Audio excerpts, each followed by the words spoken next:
대기업이 갖고 있던 것이 다른 나라에 팔려가는 건 속상하더라고요. 뭐 모빌리티 TV예요. 해임 통보받은 박지원 입 열었다 정계 발칵.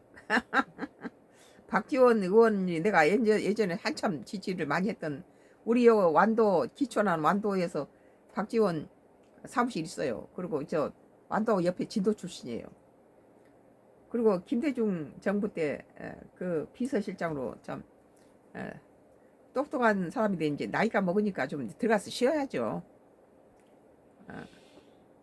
박지원 더불어민주당 의원이 CBS 라디오 김현정 뉴스쇼에서 하차를 앞둔 김현정 PD에게 그는 방송인이자 민주주의라며 극찬을 보내 화제를 모았다.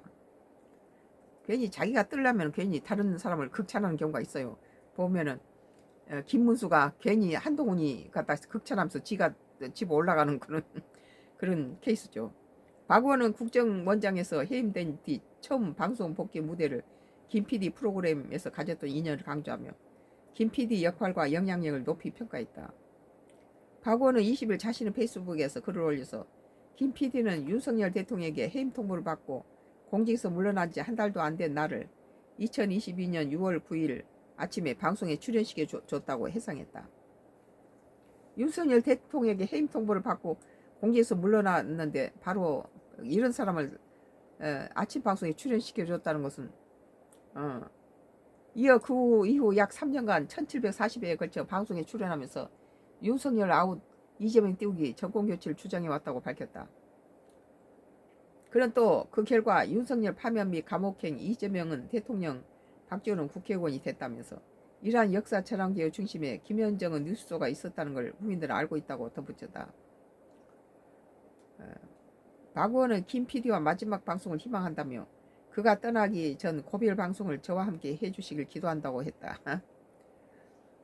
박 의원은 과거 뉴스쇼에서 자주 출연하며 이른바 월간 박지원이란 별칭까지 얻었고 뉴스쇼를 위해 일간 주간 박지원도 가능하다고 언급만큼 유쾌한 방송 태도로 주목을 받기도 했다. 그는 방송이 끝나면 어김없이 포털에는 수십 개의 기사가 떴고 이는 김 PD의 진행력 덕분이었다고 평가했다. 오래 했죠. 지금 저 양반이 한 84세가 넘었을 거예요. 84세. 김현정 PD는 2008년 김현정 뉴스쇼를 론칭해 16년 넘게 진행을 맡아왔다.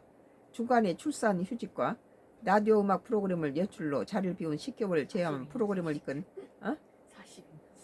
42년생이죠. 그러니까 이끈 기간은 15년 넘다. 우리 남편이 42년생인데 한국 나이로는 84세예요. 해당 프로그램은 유튜브 구독 100만 명을 돌파한 국내 최초 단일 시사라고 라디오 채널로 다수 방송상을 수상한 공영 시사 프로그램의 대표사로 평가받았다. 뭐 여기에 슬그머니 김 PD 후임으로 박석대 사람과 사회연구소 실장이 낙점됐다. 박 실장은 JTBC 기자 출신으로 뉴스룸 비하인드 뉴스 비하인드 플러스를 진행했고 메인 앵커 경험을 바탕으로 시사 진행자로서 역량을 평가받고 있다. 한편 김현정 PD 하차 소식과 함께 박 의원의 공개 메시지가 전해지면서 정치권 일부에서는 김 PD의 퇴장이 단순한 인사이동 이상의 정치적 신호로 해석되는 분위기로 감지된다. 프로그램과 진행자에 대한 시청자의 상징적 지지가 컸던 만큼 후속 편성과 정치적 파장에도 관심이 쏠리고 있다. 뭐 박지원이 오래 많이 해먹었죠. 뭐 참 길어요. 모빌리티 TV 해임 통보받은 박지원 입 열었다 정계 발각이라는 기사. 박지원 대표가 의원이 오랫동안 박지원 나도 많이 띄워주고 그랬었는데 박지원이 같은 이 동양이고 이쪽 나는 지금 완도로 기촌했는데 바로 진도 사람이고 이 완도 해남 이 진도 여기서 뭐 무소속으로 나와도 여기서 저기 국회의원 될걸요 아마 지지하면은 또 이쪽 지역은 다 박지원 찍어요. 썬가 크루스 나의 정치 코멘트였습니다.